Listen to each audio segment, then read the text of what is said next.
Je regarde la salle pour savoir à qui je passe le micro et j'indique à ceux qui sont à distance que vous pouvez poser des questions par écrit et je me chargerai de les lire parce qu'on ne pourra pas vous entendre si on vous donne la parole dans la salle. Le retour de son n'est pas assuré. Serge.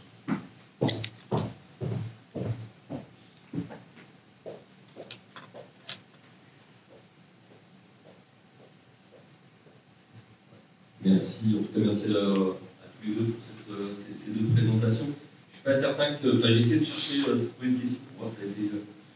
Je peux vous la poser. Alors, moi, Serge Edouard, je suis enseignant-chercheur à la Faculté des sciences dentaires. Je suis aussi vice-président chargé de social et de la qualité de travail dans cette université Paris-Saclay. Voilà. Donc, moi, j'ai une question. On est dans une université, effectivement, qui présente une certaine complexité. J'ai lu votre rapport sur la place des composantes par rapport au centre.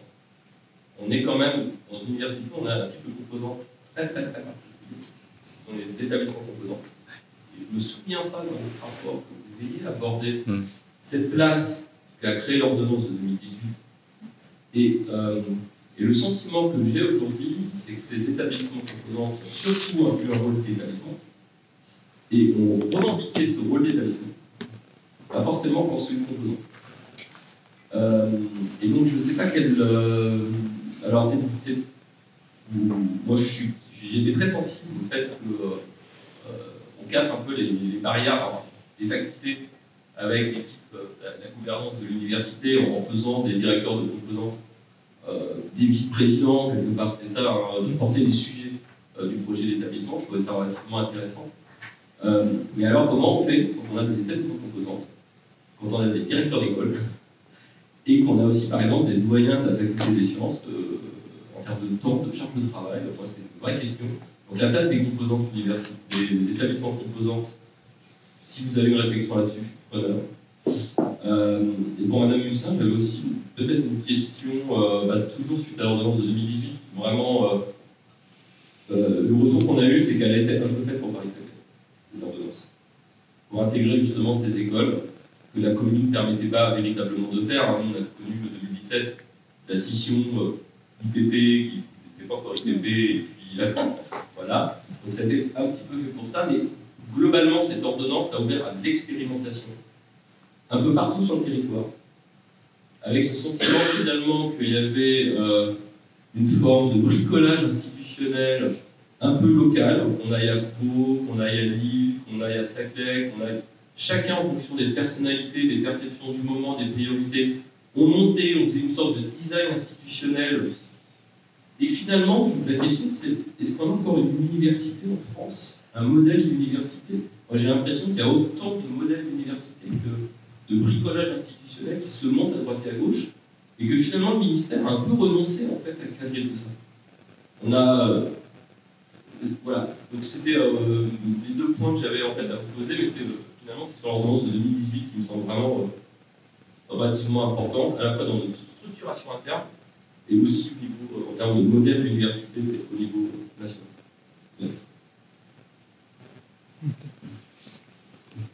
Bon, sur la première question, bon, vous avez raison, hein, le rapport doit dater d'il y a 2 ans, enfin au moment où on commence la mission, donc on n'avait pas encore tous les retours sur les EPE, donc c'est vrai qu'il y a peut-être une approche un peu classique, on va dire, par rapport à l'institution universitaire au moment où il est fait, et qu'évidemment dans notre radar, on avait plutôt, on va dire, la composante classique de l'université que l'établissement composante type EPE.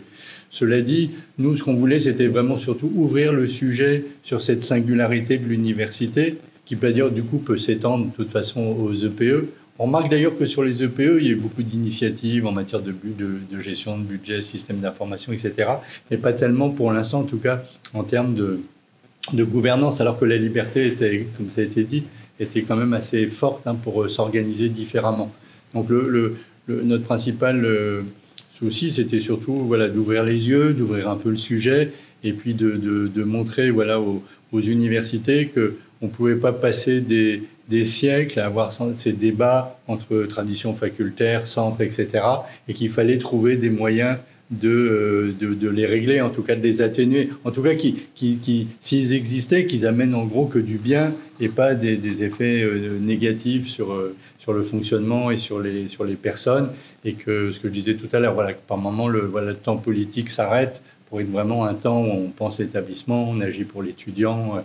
Donc c'était un peu ça l'idée. Après, nous, on essaie, comme la Cour des comptes, de faire souvent des scénarios, c'est pour ça que vous avez raison, après grand détail, donc qui sont assez simples pour percuter un petit peu. Mais en tout cas, la question que vous posez... Enfin, voilà. Donc la question reste posée. Et c'est évident que, en tout cas, la proposition qu'on fait ne peut pas s'adapter directement, en tout cas sur un EPE ou sur une université qui n'est pas EPE. Mais malgré tout, la question reste la même. Alors les EPE ont réussi, parce que les EPE ont quand même donné une place particulière aux responsables des établissements composantes, et c'est normal parce que sinon il n'y aurait pas eu d'EPE de toute façon. Mais en tout par rapport, mais du coup, voilà, est-ce que ce qui reste à faire, c'est cette cohésion entre, on va dire, les composantes, les établissements composantes et le niveau central, avec une remarque qui est la même, qu'il faut qu'on réussisse à ce que tout le monde puisse, à un moment donné, ait ce pouvoir de décision qui permet ensuite la mise en place du projet d'établissement. Moi, je voudrais tout d'abord dire que moi, j'étais ravie quand j'ai vu le rapport de l'IGESR sur le sujet, parce que quand je regarde les universités telles que je les ai connues quand j'ai commencé pour ma thèse à travailler sur le sujet, et aujourd'hui, elles ont manifestement énormément changé. Mais entre ce que j'ai montré pour ma thèse et aujourd'hui, il y a une constante, la coupure entre présidence plus services centraux contre composantes plus administration de composantes. Je l'avais dans ma thèse, c'est dans l'enquête de Stéphanie Mignot-Gérin quand elle a fait sa thèse sur la gouvernance au début des années 2000, c'est dans notre rapport de 2011, enfin celui que j'ai cité, c'est quelque chose qu'on retrouve toujours. C'est vraiment une constante et c'est plus fort en France que dans les autres pays. Souvent, je dis arrêtons de dire qu'en France, etc. Mais sur ce point-là, je peux dire que c'est plus fort que ce que j'ai vu partout ailleurs. Alors, c'est lié à l'histoire, comme vous l'avez rappelé. On a eu des facultés tellement fortes qu'en 68, quand on a fait la loi Faure, quand Edgar Faure a fait la loi Faure, pour répondre au mouvement, mais aussi pour repenser vraiment les universités françaises, dans la loi Faure, on dit rien des directeurs du ER, puisqu'à l'époque ça s'appelait comme ça, et on dit tout sur ce que les présidents peuvent faire. Dans la loi Savary, il y a très peu de choses sur les directeurs du UFR, puisqu'on passe à l'UFR à ce moment-là, et surtout sur la relation entre directeur du UFR et président. Rien, on dit rien sur le type de relation même. Elle est hiérarchique, elle est quoi? On ne sait pas. Loi Pécresse, pareil. Voilà, c'est quelque part, à chaque fois ces lois, elles ont pensé le rôle du président, et parce qu'on veut continuer à casser les facultés, les anciennes, pourtant elles ne sont plus là depuis un moment, on ne pense pas à la fonction du UFR. Et quand je m'adresse à des directeurs du UFR, ça m'est arrivé parfois de faire des formations avec des directeurs du UFR, je leur dis, je suis désolée pour vous, mais votre titre, il est complètement faux. Parce que l'ER, vous ne l'avez plus depuis longtemps, c'est dans les labos. Puis en plus, comme avant vous aviez au moins la formation doctorale, on a créé des écoles doctorales, donc même ça, c'est parti. La formation, ouais, mais plutôt premier cycle, parce qu'au niveau du master, ça vous échappe aussi. Donc, et je dis toujours pour les provoquer, et je continue à le faire, vous allez l'entendre, je leur dis, en gros, votre travail, c'est surtout les portes qui grincent. Voilà. Ou le chauffage qui est détraqué, voilà. Donc, j'exagère beaucoup quand je dis ça, mais on a réduit petit à petit les prérogatives des directeurs du UFR. Et de ce fait, très souvent, effectivement, les élections amènent à élire des doyens ou des directeurs du UFR, peu importe, des responsables de composantes, qui sont là pour défendre la composante contre l'équipe présidentielle. Ce qui, déjà, part mal au départ. Alors, c'est pas vrai pour toutes les élections, c'est pas vrai pour tous les doyens, mais il y a quand même tout le temps cette idée que ça va être le représentant de la composante contre le niveau universitaire. Donc, déjà, ils n'ont plus de pouvoir, ils ont très peu de choses qui leur reviennent, en fait, vraiment, ou qui donnent vraiment de quoi agir. C'est un peu moins vrai dans les facultés de droit, pas vrai du tout en médecine, mais en sciences et en lettres, enfin en sciences sociales, sciences humaines et sociales, lettres et sciences humaines et sociales, parfois on a du mal à trouver des doyens, parce que personne ne veut s'y coller. et avoir un rôle où vous avez tous les problèmes et pas de pouvoir. Donc je pense vraiment qu'il y a une réflexion à mener, d'une part sur la façon dont on choisit les directeurs du FR, et comme je suis pour la démocratie universitaire, je pense qu'il faudrait le modifier tout en laissant à la démocratie universitaire une responsabilité. Donc moi, ce que j'avais proposé dans le livre que j'ai écrit en 2019 sur proposition d'une chercheuse pour l'université, je disais, mais finalement, est-ce qu'on ne pourrait pas avoir des présidents et présidentes qui proposent un nom de doyen ou de doyenne à la composante et au conseil de la composante de l'accepter ou pas. Ce qui, quelque part, contraint le président ou la présidente, ils ne vont pas présenter quelqu'un qui va être refusé, mais en même temps permet d'avoir quelqu'un qui a quand même été choisi par le président et la présidente. Donc on conserve la démocratie universitaire tout en évitant les situations d'affrontement qui vont être des pas d'affrontement. Je pense que par ailleurs, il faut complètement réviser la façon dont il faut revoir le pouvoir qu'on donne aux UFR et aux directeurs du UFR. Tant qu'ils n'auront pas de pouvoir, plus que ça, c'est ça la grande différence avec les universités que j'ai pu voir à l'étranger, c'est que le président il a beaucoup de pouvoir, mais les doyens aussi ont du pouvoir, les directeurs de département aussi ont du pouvoir. Là, il y a une espèce de concentration. Par ailleurs, et je vais m'arrêter là-dessus parce que je pourrais être très longue sur ce sujet, parce que j'ai beaucoup réfléchi aussi à cette question-là, quand on a regardé la gouvernance des universités, finalement, on s'aperçoit qu'en gros, on a deux modèles. Et ça, on l'a déjà dans le travail de thèse de Stéphanie Mignot sur les 4 établissements qu'elle a étudiés. Il y en a 3 qui étaient sur le modèle président plus DGS. Ça ne s'appelait pas DGS à l'époque, ça s'appelait secrétaire général. On le retrouve, c'est le modèle qui prédomine maintenant et qu'on a vu dans nos travaux de 2011-2012.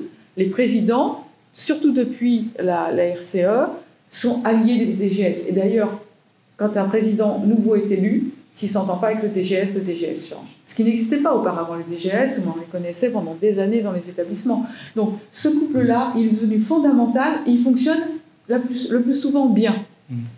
Le couple ou la relation président-doyen, elle fonctionne le plus souvent mal. On avait un cas dans la thèse de Stéphanie où effectivement les doyens, dans une université où il n'y avait pas trop de doyens, fonctionnaient un peu comme ce que vous avez décrit sur l'île. Mais ça se faisait finalement contre le DGS, parce que ça suppose un pilotage beaucoup plus politique de l'université. Le président, il est obligé de lâcher des choses à ses doyens pour que les doyens, effectivement, deviennent aussi ses représentants. Et de ce fait, l'administration, elle n'aime pas trop ça, parce que ça veut dire qu'on fait des dérogations, qu'on ne gère pas sur un paramétrage bien ciblé, etc. Donc voilà. Et je m'arrête là-dessus avec une dernière remarque. Pourquoi on a autant de vice-présidents dans les universités françaises actuellement ? Une moyenne de 14 maintenant, on avait une moyenne de 13, je reprends les chiffres de CNews qui avait fait une petite étude en 2021, maintenant 14, avec effectivement, je crois qu'il y en a plus de 30 à Marseille, et un nombre incroyable. Voilà. Pourquoi on en a autant ? Mais parce qu'on n'a pas de relais intermédiaire. Donc, comment font les présidents pour réussir à toucher la base ? Ils ont l'IVP, chacun sur son petit domaine, chacun sur sa petite section, et donc problème de coordination entre eux, forcément. Pourquoi ? Parce que c'est le moyen, finalement, c'est eux qui sont en relation avec la base, pas le doyen. Donc il y a vraiment un problème de repenser l'ensemble, et je pense que ça va dans le bon sens, ce qui est fait à Lille. Ça va être compliqué, effectivement, parce qu'il ne faut pas trop d'UFR, il ne faut pas non plus avoir un système, et ça aussi, je l'ai écrit dans le livre de 2019, les facultés avec des UFR à l'intérieur, on recrée un niveau supplémentaire. Il n'y a déjà pas de grain à moudre, il n'y a déjà pas de pouvoir à distribuer, on crée un niveau supplémentaire. Trop compliqué, ça ne peut pas marcher. On ne peut pas avoir conseil d'université, plus conseil de faculté, plus... Non. Donc, voilà.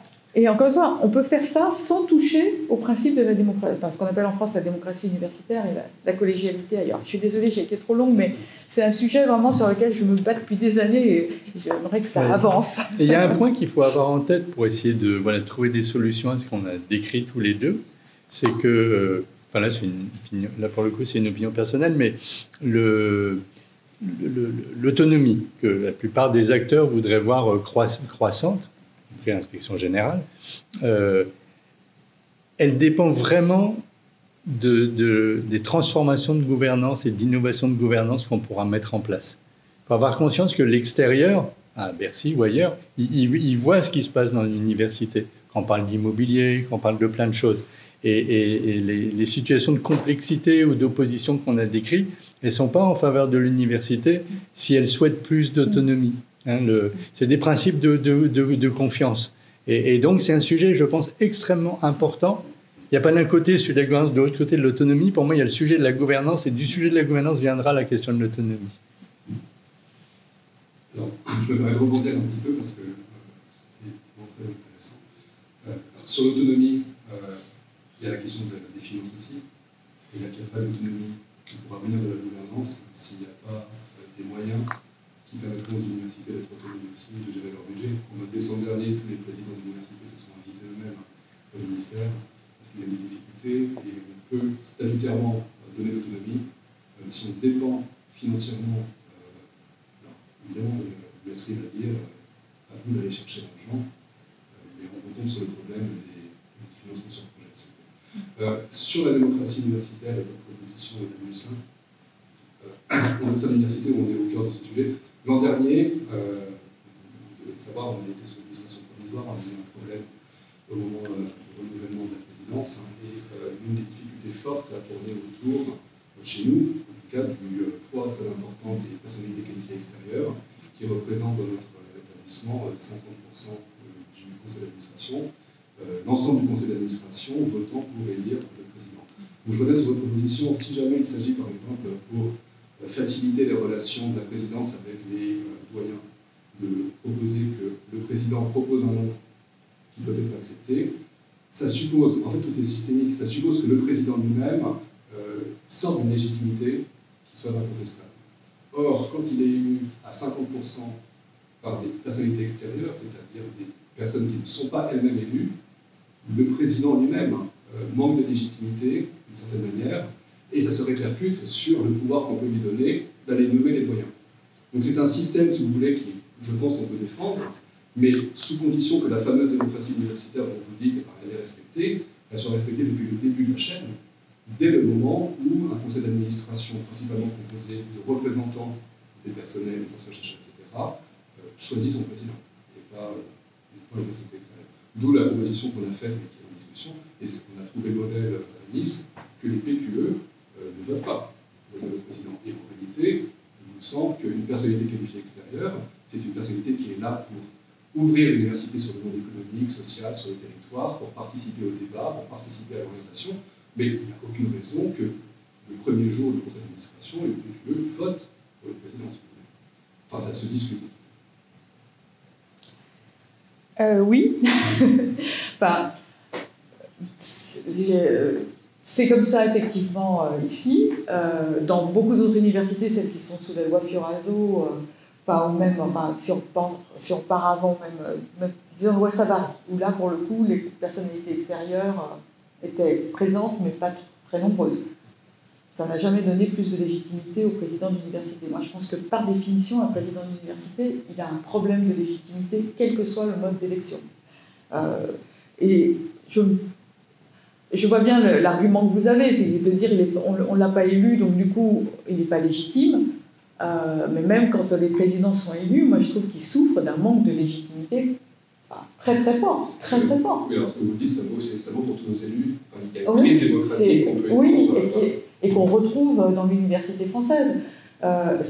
Excusez-moi, je n'ai pas répondu tout à l'heure sur la question du bricolage institutionnel. Ça, c'est sûr que du point de vue institutionnel, les universités sont très différentes, mais nous, ce qu'on a vu aussi, c'est que si on ne regarde pas simplement les statuts, mais là, je suis désolée, je suis sociologue et pas juriste, donc du coup, moi, les statuts, ça m'intéresse moins que les pratiques quotidiennes, on s'apercevait que malgré le cadre national, on avait des modes de gouvernement des universités, à chaque fois qu'on les observait, qui étaient très différents, parce que ça dépendait d'énormément de choses qui imprimaient le mode de gouvernance qu'on avait dans chaque université.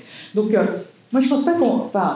Je vois bien la question que vous posez, mais la légitimité, on la trouve aussi par son action, par le discours qu'on a, par l'implication qu'on a, et pas uniquement par son mode électif, il me semble-t-il. Donc, voilà. Et le manque de légitimité, pour moi, ça aussi, ça fait partie des choses que j'ai pu écrire. Fondamentalement, il y a un manque de légitimité des présidents d'université Tout simplement parce que dans les universités, on est dans des organisations où l'expertise, elle se trouve en bas. Donc, un président qui est physicien, il ne pourra jamais dire à un historien tu devrais faire ton cours comme ça, quoi. Ou même, tu devrais faire de la recherche plutôt là-dessus que... Voilà. Donc, sa légitimité, il ne peut pas la trouver sur l'expertise professionnelle. Sa légitimité, il va la trouver par sa capacité à entraîner, par la vision qu'il va donner. Voilà, il ou elle, d'ailleurs, et beaucoup plus, me semble-t-il, que même par le mode électif lui-même, enfin, il me semble. J'entends bien, mais du coup, elle va être jugée a posteriori. Oui. Au début, il faut pouvoir faire confiance à une instance. Et c'est là que le mode électif est important. Est-ce que vous avez des questions à ça?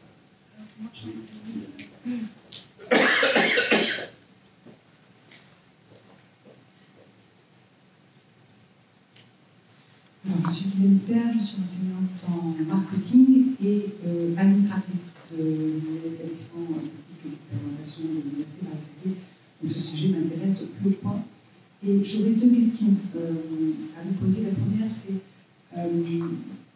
de vos études, de vos travaux, est-ce que vous avez aujourd'hui une idée d'un établissement qui serait sorti en grand, d'un EPE qui serait sorti en grand établissement, qui serait un modèle pour l'université française de manière générale, puisque il me semble que l'ordonnance de 2018 a été faite pour pouvoir impulser de nouveaux modèles dans une université. Est-ce que finalement aujourd'hui on aurait une espèce de standard ou au moins un grand établissement qui serait fonctionnel, inspirant?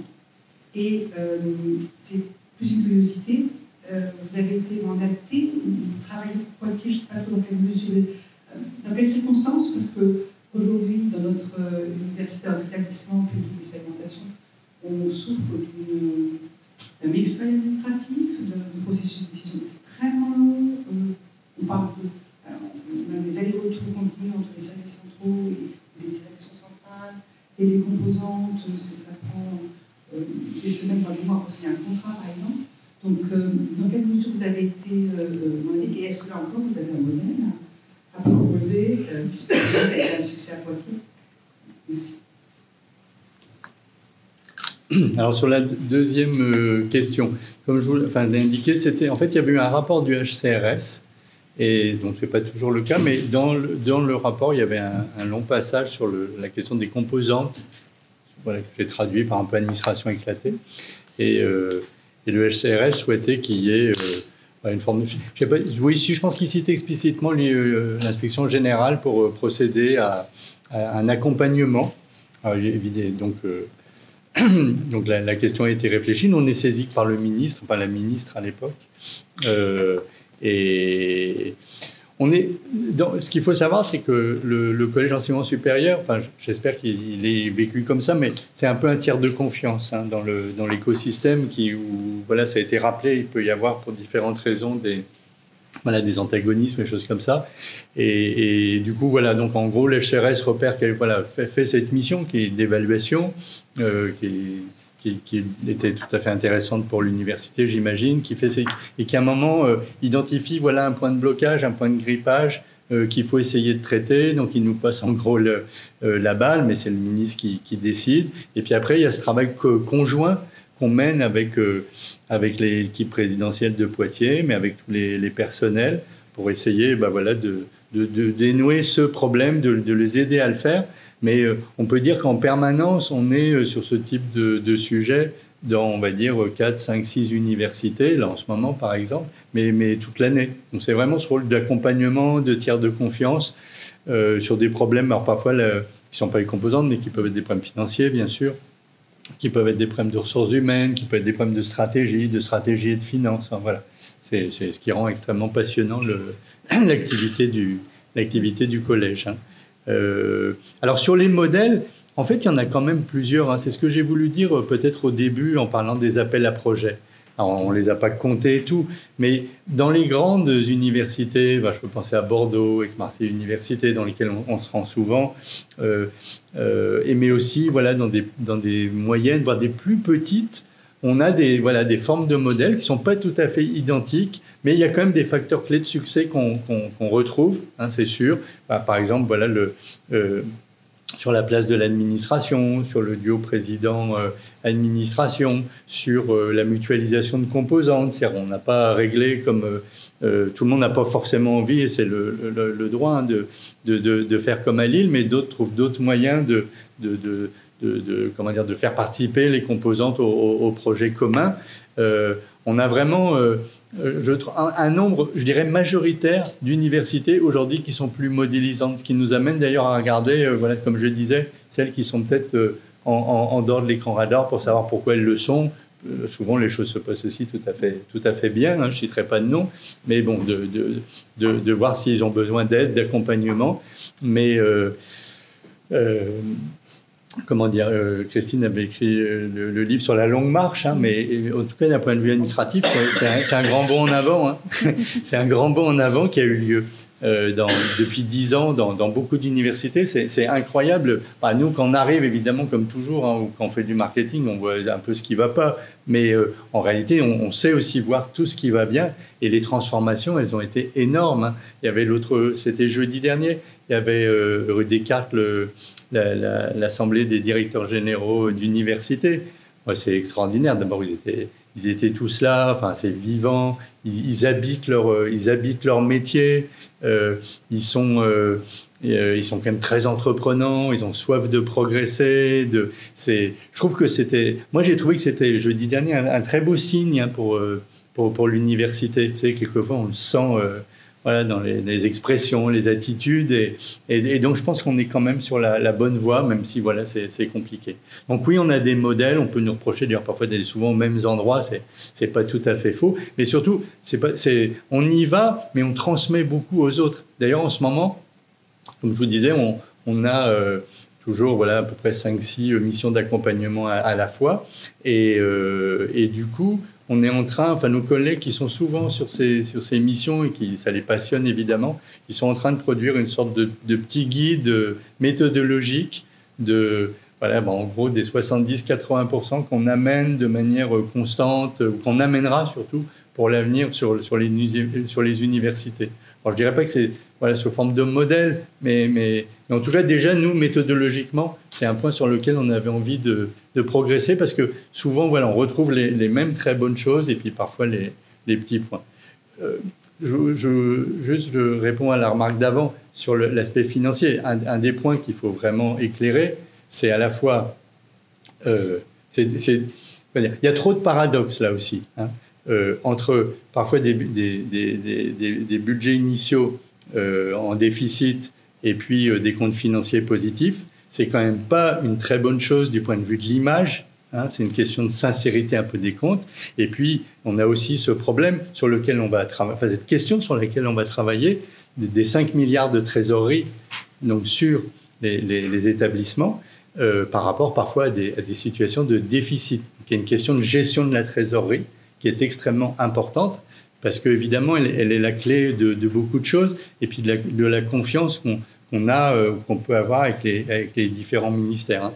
Il y a peut-être parfois des gestions qui ont été un peu, ou qui sont, et qu'on peut comprendre d'ailleurs un peu prudentielles, donc c'est quelque chose qu'on va regarder justement avec les rectorats, les présidents d'université, les équipes présidentielles, puisque le hiatus, il est quand même important. Voilà. Et en même temps, comment dire, quand le président dit je suis en déficit, j'ai des problèmes, etc., il raconte pas de bêtises, voilà. Mais il y a un problème d'utilisation de la trésorerie fléchée, pas fléchée, jusqu'à quel point on peut utiliser ou pas la trésorerie fléchée, sans évidemment faire de cavalerie. Enfin voilà, ça reste un point de progrès. Quand on parlait de modèle, ça reste justement un point à développer et à travailler. Après la question, je lirai une question de Clarisse qui a écrit sur le chat. Oui. Bonsoir, merci pour votre intervention. Je suis Antoine Latreille, je suis le vice-président en charge du patrimoine, je suis un des anciens doyens de cette faculté.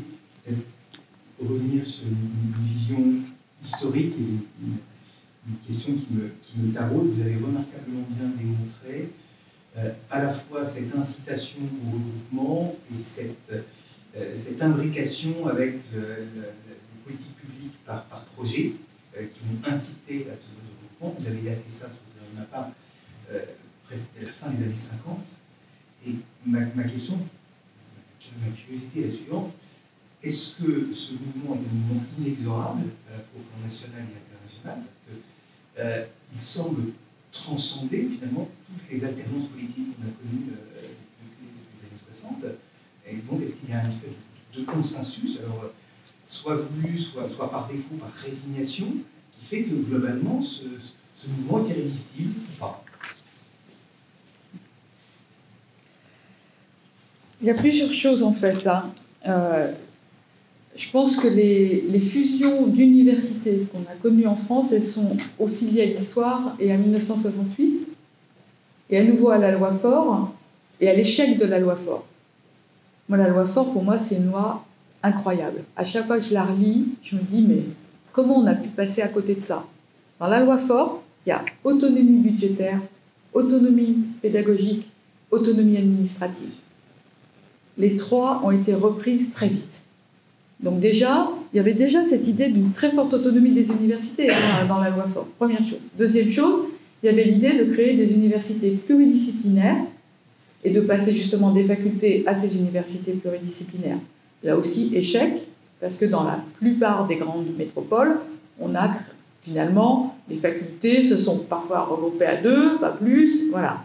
À Paris, la seule université pluridisciplinaire qui a été créée suite à la loi Faure, c'est Paris 7, enfin Diderot, aujourd'hui UPC, c'est la seule.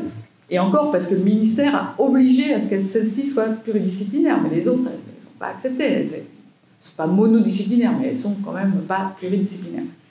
Donc, le fait que Strasbourg 1, Strasbourg 2, Strasbourg 3 deviennent Université de Strasbourg, c'est une forme de regroupement. Mais quelque part, je dirais que c'est finalement ressemblé à ce qu'on voit dans beaucoup d'autres pays. C'est un peu le modèle dominant, je dirais. Ça ne veut pas dire que c'est le seul qui doit exister, parce que moi, je suis pour la diversité, et pas simplement des espèces, mais aussi organisationnelle. Je pense qu'on peut avoir toute forme d'organisation et qu'il faut... voilà.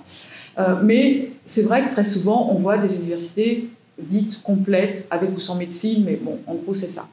Donc, ce mouvement-là, je pense qu'il était... Enfin, je dirais pas qu'il était naturel. Ce qui n'était pas naturel, c'est ce qui s'est passé en 68, et de ce fait, on retrouve quelque chose... Bon. C'est autre chose, les communes et les regroupements territoriaux. Quand on demande à des établissements qui sont sur un même territoire de se coordonner, je pense qu'on est vraiment sur toute autre chose. Et là, moi, je disais toujours, mais je ne connais pas d'autres endroits dans le monde où ça se fait. Si, je connais un endroit, c'est l'Université de Londres, créée à la fin du 19e, et qui regroupait tous les établissements universitaires londoniens. Mais là aussi, la mise en compétition a fait que quand la compétition est devenue beaucoup plus exacerbée dans les années 2000, UCL est parti de son côté, et voilà. Et donc il reste l'université de Londres, mais LSI est partie aussi. Les universités qu'on connaît vraiment, les grandes, elles sont sorties de l'université de Londres. Mais ailleurs, on n'a pas ça. On n'a pas l'université de Boston ou la commune de Boston, alors qu'il y a, je crois, une quarantaine d'universités autour de Boston. Est-ce qu'on leur demande de se coordonner, de faire ensemble et en plus, à Boston, il y a quand même le MIT et Harvard. Hein.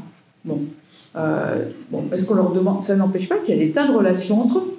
Moi, j'ai passé une année à Harvard, il y avait plein de profs du MIT qui venaient au séminaire du Center for European Studies. C'était, enfin, je veux dire, et réciproquement, les gens du Center allaient à des séminaires, et il y avait des gens de Brandeis, voilà, de Boston University ou de Boston College qui venaient aussi à Harvard. Donc, je veux dire, on n'a pas besoin de se coordonner pour exister, et chacun... Et il y avait cette vision que moi je trouvais très curieuse quand même, qui était de se dire, parce qu'on est sur un même territoire, alors avec en plus une définition du territoire, excusez-moi, mais quand le territoire, c'est tout le Val-de... Enfin, c'est Bretagne... Centre-Loire, non, c'était pas Centre-Loire, comment ça s'appelle Bretagne et la Loire, en fait. Oui. Enfin, non, c'est pas la Loire, excusez-moi, c'est Pays de Loire, voilà. Pays de Loire, je vais y arriver. Bretagne, Pays de Loire, on dit ça, c'est un territoire. Puis Paris, c'est un territoire, mais il y avait quand même 4 communes dedans. Donc, vous voyez, enfin, la notion de territoire, c'est quoi? Je ne sais pas ce que c'est. Donc, cette idée-là, en revanche, moi, elle me semblait très bizarre. Et si on doit faire de la coordination, je me disais, mais pourquoi on ne le fait pas au niveau des régions? C'est une question politique. L'inscription territoriale de l'enseignement supérieur. Et après tout, on a des régions qui peuvent avoir un rôle politique dans le développement de leur enseignement supérieur. Mais pourquoi demander aux établissements de mettre des compétences en commun et en plus de créer un établissement au-dessus des établissements? Enfin, pour moi, les commus, c'était vraiment le summum, quoi. Les presses, encore, ok, on met ce qu'on veut dedans, voilà. Mais les commus, c'était d'une lourdeur. Et ça me paraissait, dès le départ, voué à l'échec. Hein. J'ai envie de rebondir. Dans ce cas-là, nos établissements, nos grands établissements aussi, parce que Paris-Saclay, ça n'est jamais que l'ex-commu qui avait l'ambition de fusionner et qui aujourd'hui devient un grand établissement. C'est vrai qu'on aura un thème, je le dis, avant sur les territoires. Et ça, c'est vrai que c'est très important. Parce que l'université a sous une mission un petit peu d'aménagement des territoires. On a eu en préalable, en fait, en prélude de l'ouverture de ce cycle, au mois de décembre, une conférence sur l'histoire de la construction du plateau de Saclay et de Paris-Saclay, d'un point de vue territorial, avec un parallèle qui a été fait avec la route, je ne sais plus si c'était 128 ou 168, la route 128, voilà. Et la volonté, semble-t-il, à l'époque, de ressembler à ça. Et on a dans nos statuts l'idée de cluster, et donc j'ai le sentiment, effectivement, qu'il y a une volonté politique à un moment de dire, d'ailleurs on a emprunté le mot, on va faire un cluster. Et donc, le cluster suppose un territoire et suppose d'essayer de mettre en relation sur un territoire donné. Chez nous, c'était en gros le plateau de Saclay, des écoles, des centres de recherche. Oui, non, mais il y a des hubs. Et c'est très compliqué, vous avez raison, et c'est très compliqué à mettre en forme et à mettre en ordre. Non, mais moi je pense, j'avais utilisé ce terme-là, il y a des hubs universitaires. Boston, c'est un hub universitaire au sens où on a beaucoup d'établissements, des community colleges, enfin moi je pense qu'on les compte dans les 40, enfin voilà, un grand nombre d'établissements, certains sont très réputés, d'autres on les connaît même pas, il y en a quand même pas mal qu'on connaît. Il y a la route 128, mais là c'était plus l'idée des start-up et du développement technologique. Oui, mais ça ne veut pas dire pour autant qu'on met tous ces gens-là ensemble et qu'on leur dit vous n'aurez qu'un seul président ça ne marche pas, quoi. Moi, je le dis et je le redis à chaque fois, les gros problèmes qu'on voit à Lyon et à Toulouse, qui sont quand même des lieux d'un point de vue scientifique indiscutables, mais qui n'ont pas réussi à créer une seule structure, c'est aussi parce que c'est impossible de créer une seule structure. Enfin, on est au cœur de cette problématique ici. Vous avez quand même eu l'IPP qui est parti, donc c'est un peu clarifié quand même avec la séparation. Je pense que ça aurait été impossible si vous étiez resté avec tous les établissements. Maintenant, c'est vrai que je trouve qu'à Saclay, il y a une problématique qui est particulièrement plus compliquée qu'ailleurs. Et puis, si on prend pas avec Denis, il y a quand même deux énormes différences qui peuvent justifier d'un côté les appels à projets, puis de l'autre de dire qu'ils n'existent pas forcément. C'est d'une part université-école, donc il y a cette tradition en France, mais pas aux États-Unis. D'autre part, la recherche dans les universités et la recherche dans les organismes. Donc ça amène quand même des réponses différentes à des sujets différents. Idem, je parlais de ce qui touche aux professionnels avec le community college, nous la dispersion IUT, BTS, plus l'arrivée du privé, on n'en a pas parlé, j'ai vu d'ailleurs, c'était pas dans les...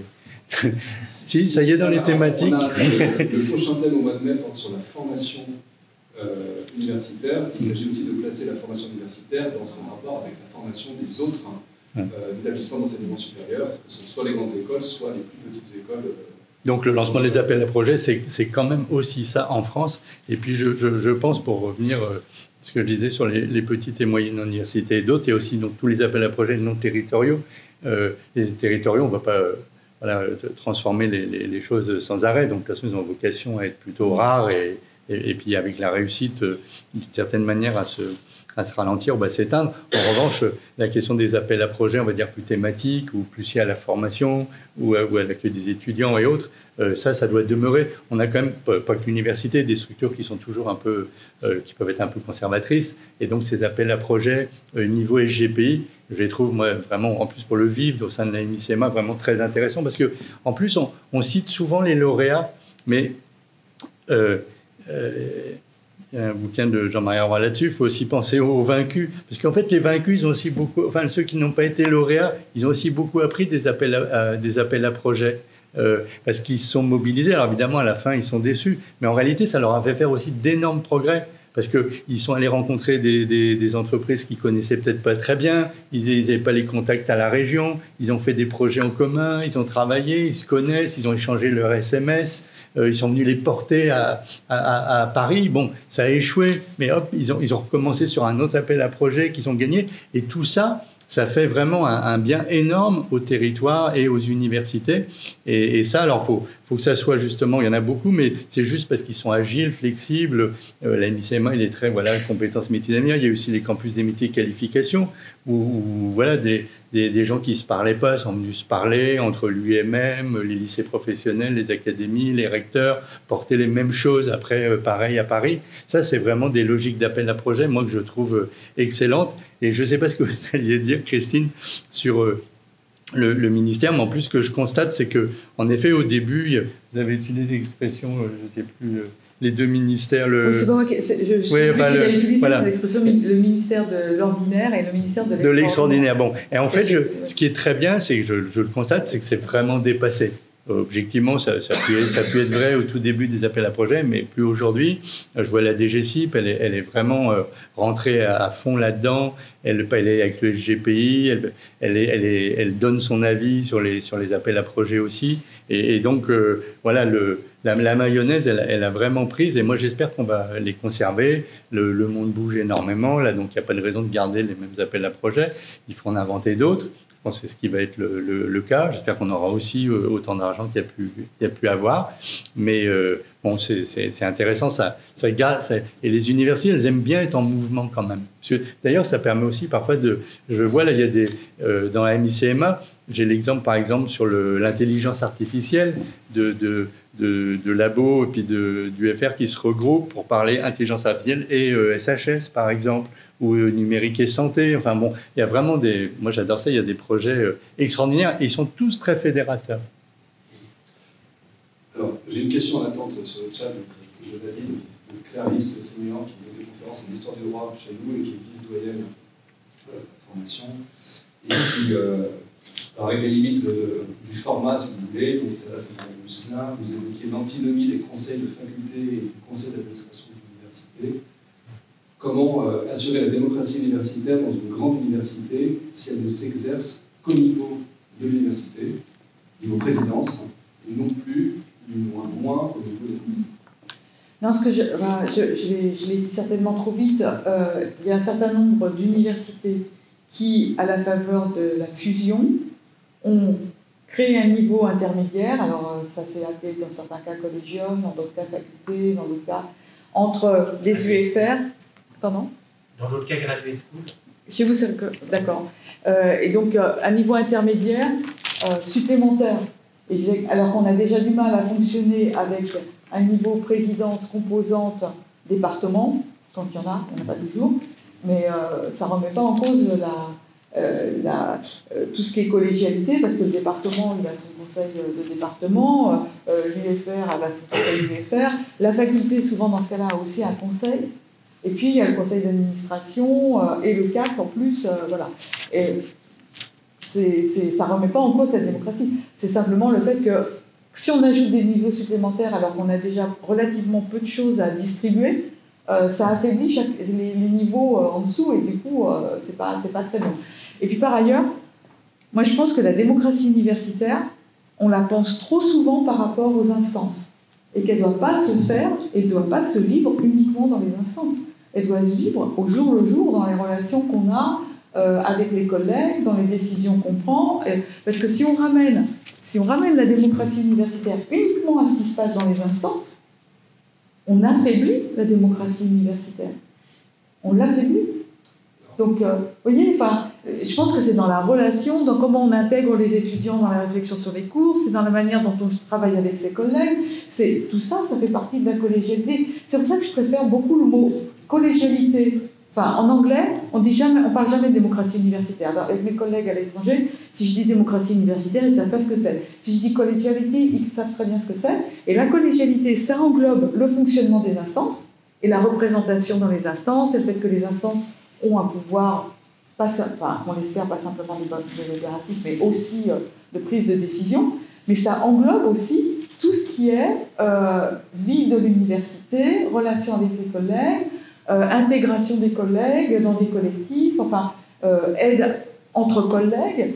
S'il y a un collègue qui dépose un projet, le fait de le donner à lire aux autres collègues et de recevoir des avis, pour moi, ça fait partie de la collégialité et du travail entre les pairs. Voilà. Je vous rejoins tout à l'heure, on sent la sociologue. On ne peut pas se refaire, hein, c'est pas maintenant. Mais vous avez bien raison, on est en dessous des règles. Et à titre personnel, je pense que tout est lié et que les pratiques, que s'il n'y a pas cette collégialité dans les instances ou cette démocratie universitaire, alors ce sera difficile de l'installer par le bas. Ou alors elle s'installera tout mais les par deux le bas. vont ensemble, là, je suis bien d'accord. Hein. Ce que je dis simplement, c'est que en France, à chaque fois qu'on dit démocratie universitaire, on pense uniquement qui on va mettre dans les instances, quel pourcentage on va avoir de chaque collège, comment on va répartir les UFR à l'intérieur, etc. Et pour moi, c'est bien sûr une réflexion qu'il faut avoir. Oui, mais si on a limite à ça, je trouve qu'on se prive de quelque chose qui pourrait justement aller au-delà de ce qui se passe dans les instances. Les instances, elles ne se réunissent pas tous les jours. Nous avons pris l'initiative dans cette faculté il y a quelques années. Mais alors, nous, on connaît bien ça, c'est le droit mot, droit dur, c'est-à-dire les pratiques d'abord, et puis quand on en est convaincu, on les écrit dans un texte, mais de créer une assemblée générale de la faculté qui n'existait pas auparavant et qui était un lieu collégial où on discute une fois ou deux fois par an de sujets importants. Et fort de cette expérience, cette assemblée générale est arrivée dans les statuts parce qu'on a considéré que c'était quelque chose qui était bon de réaliser. Le problème des pratiques, c'est qu'elles dépendent beaucoup de personnalités, des initiatives, des dynamiques qui peuvent... elles dépendent de notre culture aussi, de comment, je trouve, de la socialisation, de ce qu'on entend par être un groupe professionnel, parce que moi, ce que je trouve merveilleux dans les universités, mais c'est vrai aussi pour les hôpitaux, c'est vrai aussi pour les cabinets d'avocats, c'est qu'on a une profession dans une organisation. Je suis désolée, là, je parle encore comme sociologue, hein, je peux pas. Alors, encore une fois, je suis vraiment pas juriste, donc c'est vrai qu'on voit pas toujours les choses de la même façon, mais cette profession, il faut qu'elle existe. Et pour qu'elle existe, il faut la collégialité est aussi à la base du fonctionnement de toute profession. Donc, c'est pour ça que moi, ça ne peut pas se réduire uniquement à ce qui se passe dans les instances. Je trouve qu'on met trop de... Enfin, on veut absolument être dans les instances. On a l'impression que si on n'est pas dans les instances, on ne va pas être représenté. Parfois, je trouve qu'il vaut mieux pas être au CA et être à un niveau plus bas, mais où on va être plus actif et plus... on va peser plus. C'est ça, vous voyez. Après, est-ce qu'on peut toujours le transformer en statut, en règle? Ça, c'est une autre question. Du coup, j'interroge le sociologue, c'est que il faut du temps disponible pour ça. Ouais, c'est qu'à un moment, tout le monde fait l'expérience du manque de temps, de ce que les recherches peuvent plus être conduites parce que les études, la massification d'enseignement supérieur, les étudiants prennent du temps, les formations prennent du temps, les collègues se croisent. On est dans une université, ici par exemple, dans la périphérie de Paris, où, contrairement à des universités qui vivent dans leur centre-ville, on fait des allers-retours aussi ici. Donc il y a ensuite, pour que les conditions de cette collégialité... c'est pas évident. Hein. Non. Ça renvoie à la problématique du métier, si vous voulez. Mais on a publié, on a fait avec des collègues une étude assez internationale. Il y avait vraiment beaucoup de collègues autour de la table. On a publié 2 livres justement sur la collégialité. Et dedans, on distingue ce qu'on appelle la collégialité verticale, qui est plus l'implication qu'on peut avoir, qu'on reprend parfois dans les décisions de l'établissement, quelle place est laissée au pairs dans la décision, et puis il y a la collégialité horizontale qui est aussi très importante parce que c'est aussi ce qui fait vivre la profession. Donc je crois qu'on ne peut pas séparer les deux en fait. Parce que trop souvent, on se focalise uniquement sur les instances et que si l'instance, tout le monde est représenté, c'est réglé. Ben non. Oui, non, c'est pas réglé. C'est ça, c'est ça mon point. Ouais. C'est nécessaire, mais pas suffisant. Voilà. Ouais. Est-ce que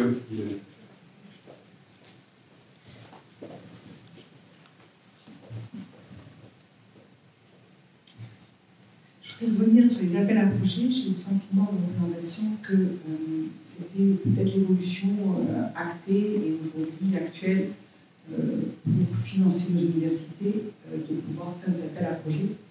Vous l'avez souligné, on court après le temps aussi. Le temps consacré à monter ces dossiers, même si ça fait d'air, le temps est extrêmement long, compliqué. On sort de nos compétences aussi quelquefois en montant ces projets. tant qu'il n'est pas dédié à d'autres missions qui lui sont dévolues. Est-ce que réellement c'est cet outil-là qui va être privilégié aujourd'hui pour les universités pour se financer ces appels à projets, ou est-ce qu'il y a peut-être d'autres outils en ligne, ou est-ce que l'État va peut-être renforcer sa subvention de charge? De charge. Grande question. Je vous la laisse bien volontiers, ça. Non, sur le premier point, sur les appels à projets, en plus, bon, le ministère, c'est clair, il y a des périodes où il en faut, mais il n'y a pas, c'est pas, comment dire, quelque chose ça ne doit pas être quelque chose d'ordinaire dans le fonctionnement, d'ailleurs, sinon ça ne présente plus beaucoup d'intérêt. Et du coup, c'est à rapprocher aussi de ce qui a pu être indiqué cette semaine sur la logique contractuelle, des choses comme ça, où on estime à un moment qu'il y a des universités plus matures, qui sont capables, justement parce que le temps a passé, de poser leur stratégie, de confronter leur stratégie par rapport à ce que souhaite l'État dans différents domaines, et sur une durée de 5 ans, de réussir à stabiliser les choses, même si après les financements sont annuels. Sur l'aspect financement, le gros problème devant nous, c'est d'essayer de régler ce problème, on va dire, déficit trésorerie, 5 milliards d'un côté, et puis des déficits de l'autre, d'essayer de progresser dans une forme de lisibilité, de sincérité des comptes, dans ce que je disais aussi entre comptes financiers, budget, etc. Bon, ça reste...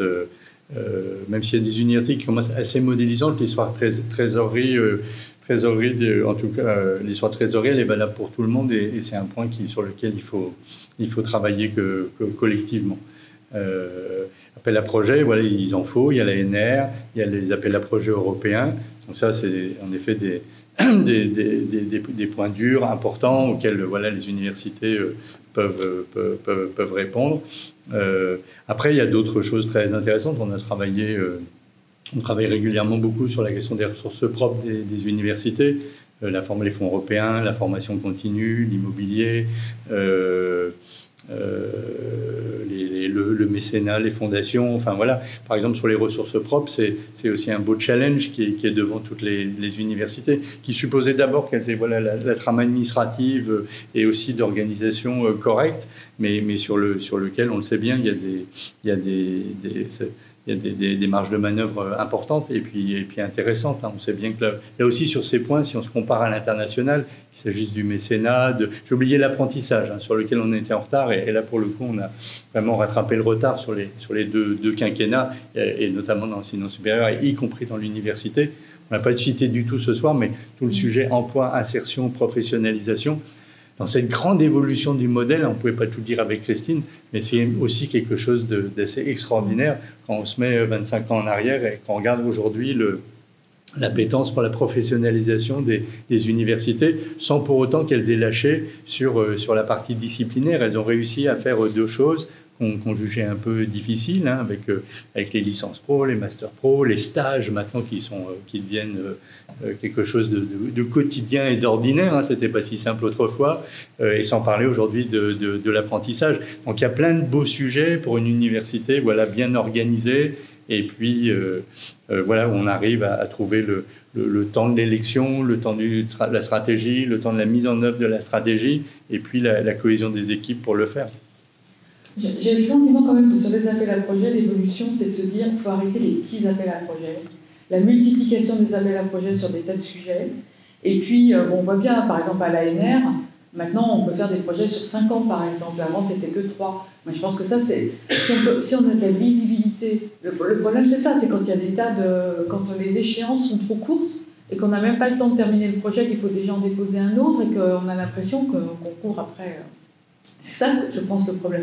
Et puis le fait, comme je disais tout à l'heure, que beaucoup d'appels à projets débouchaient sur de nouveaux appels à projets en dessous, quoi. Donc, c'est pour ça qu'il y avait...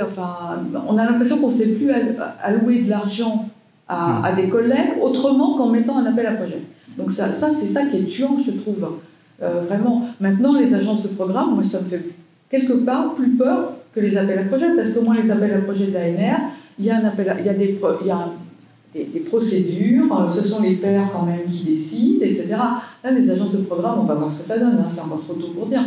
Mais pour moi, pour l'instant, c'est une espèce machin dont je n'arrive pas très bien à comprendre ce qui va en sortir, ni comment ça va en sortir et sur quelle base ça va en sortir. En matière de recherche, on est aligné. Moi, je parlais des petits appels à projets sur d'autres sujets que la recherche, notamment sur l'insertion professionnelle, enfin voilà, des thématiques comme ça. Et comme je me permets 2-3 réflexions par rapport à ce que vous avez dit, c'est toujours très intéressant. Il y a déjà l'idée que le temps de l'enseignant-chercheur il est gratuit. Et donc c'est vrai qu'on est consommé en permanence, alors par les instances, parce que la démocratie universitaire a un coût, par tous ces appels à projets en cascade, par ce temps d'administration. Enfin, moi personnellement, j'ai vraiment souffert de mon master, je le dis.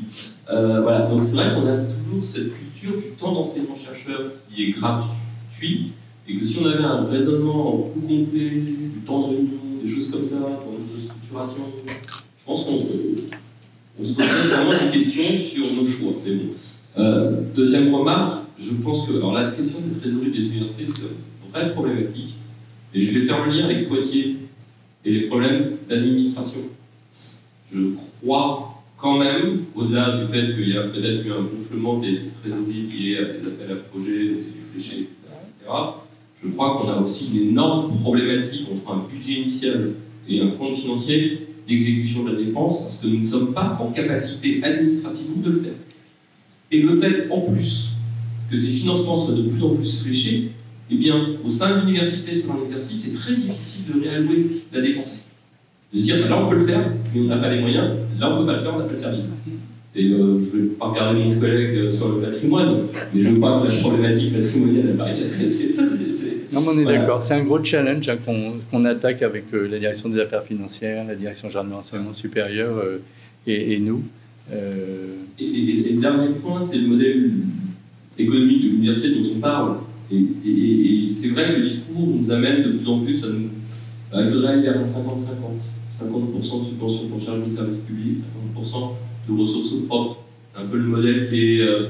Il y a une crainte parmi les collègues, c'est finalement de s'autofinancer sa propre activité. Et donc de nous éloigner un peu de la notion de service public. Je le dis parce que c'est des choses où il faut vraiment de plus en plus trouver l'argent pour maintenir une activité, une formation. Moi, je suis dans une formation qui a été créée par la loi FOR, les MIAG. Insertion professionnelle, stage, tout ça, c'est 1970. Ouais. 75.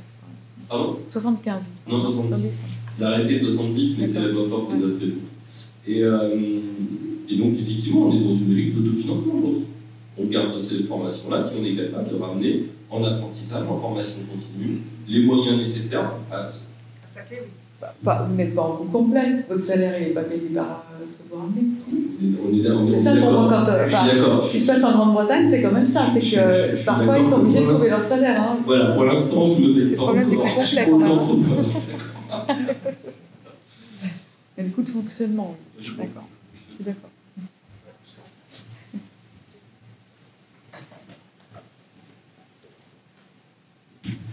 Merci beaucoup. Charles Schwartz, je suis doyen de faculté et je suis un peu honteux d'avoir dû manquer cette conférence. Donc je vous demande de m'excuser de mon absence. J'étais en train de construire l'université de demain. Je ne sais pas si ce sera le cas, en tout cas pour Paris-Saclay, puisque nous avions un. Et c'est intéressant au regard de ce que vous avez expliqué sur la construction territoriale des communes, etc. Parce que nous avions aujourd'hui, cet après-midi, un CODIR consacré précisément à la construction d'un modèle donc du design institutionnel de la sortie de l'expérimentation de l'université Paris-Saclay, qui est assez intéressante au regard justement de ce que nous sommes en train de faire par rapport à ce qui est possible et ce qui a pu être fait ailleurs, dans la mesure où justement notre sortie d'expérimentation se présente dans une configuration totalement inédite par rapport aux autres universités françaises, puisque en réalité nous sommes dans un schéma de non-fusion qui a été acté depuis 2022 et sur laquelle on a, je dirais, tergiversé depuis lors, ce qui conduit évidemment à de grandes difficultés, à des habitudes qui se sont aussi mis en place d'usage de marques, de participation à des instances et de communautés plus ou moins en construction, avec des mélanges des genres au niveau de l'établissement public expérimental, mais en même temps du futur qui préfigurait un futur grand établissement qui en réalité n'aura pas lieu. Et donc on est en train de construire un design totalement innovant, inédit, par rapport à ce que l'ordonnance de 2018 rend possible. C'est assez passionnant d'y participer. Et j'étais ravi de me dire qu'en réalité j'étais en train de réfléchir à de la technique totalement juridique, précisément avec mes collègues du CODIR, lorsque ici vous parliez d'une manière beaucoup plus conceptuelle des choses, mais en même temps très pratique grâce à votre présentation et à votre travail au ministère. Donc c'est extrêmement enrichissant. J'espère pouvoir entendre tout cela parce que je crois que ça a été enregistré pour une publication à venir. Donc je suis vraiment ravi d'avoir pu, avec mes collègues et mon ami Marc-Olivier Barbeau, avoir pu vous inviter à venir parler donc, de ces questions-là à la faculté Jean Monnet. L'heure tourne et c'est la raison pour laquelle Marco m'a tendu le micro pour peut-être un mot de conclusion donc, que je viens d'envisager. Donc je vous remercie vraiment beaucoup d'avoir fait le déplacement jusqu'à Sceaux pour parler de ces questions et nous serons ravis de vous accueillir à nouveau dans d'autres circonstances pour reparler de tout ça et peut-être d'envisager très précisément ce schéma de sortie qui est en train d'émerger pour voir si ça permet de résoudre cette quadrature du cercle des territoires face aux établissements. Merci beaucoup. Merci beaucoup. Merci.